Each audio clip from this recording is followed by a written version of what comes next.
Marilao branch. In this video, we'll discuss some of the most basic specifications of Isuzu Elf aluminum high side, so you can understand what type of truck is best for your business. So let's G.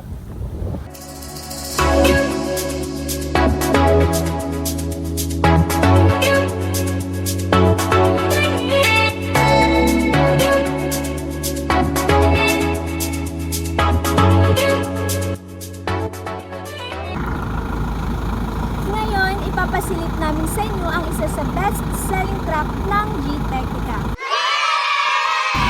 This is 5 and B63 series.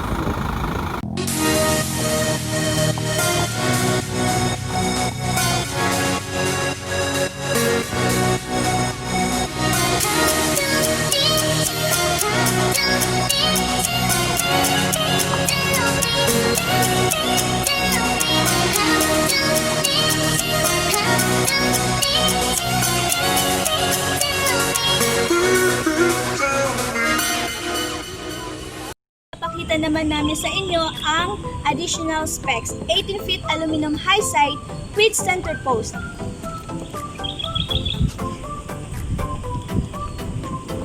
So here's a center post, customized po, depende sa buyer o sa client kung gusto nilang magpalagay ng center post. And here, meron po tayong 3-layer side railings up to rear end. And ipapakita namin sa inyo ang material. Kuya. Baba niya na.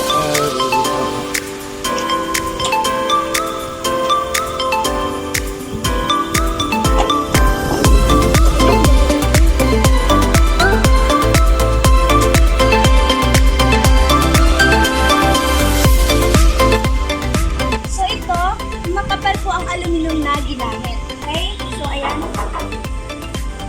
And, ito naman po ay well painted. So, makikita nyo naman ang kagandahan, di ba? Yan. And with windbreaker. Kanina nakita na natin yung material na ginamit at yung pwede nating i-customize. Ngayon, papakita naman namin yung gulong. So, ang size ng gulong is 750 by 16. Brand new tires, black type. So, 6 studs and 8 axle bolts. At ngayon, tingnan naman natin yung interior cabin.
susunod naming vlog, abangan niyo po kami featuring our all-purpose utility vehicle, FB Type. Or, for more details, you can visit us at our FB page, G-Tecnica Marilao branch.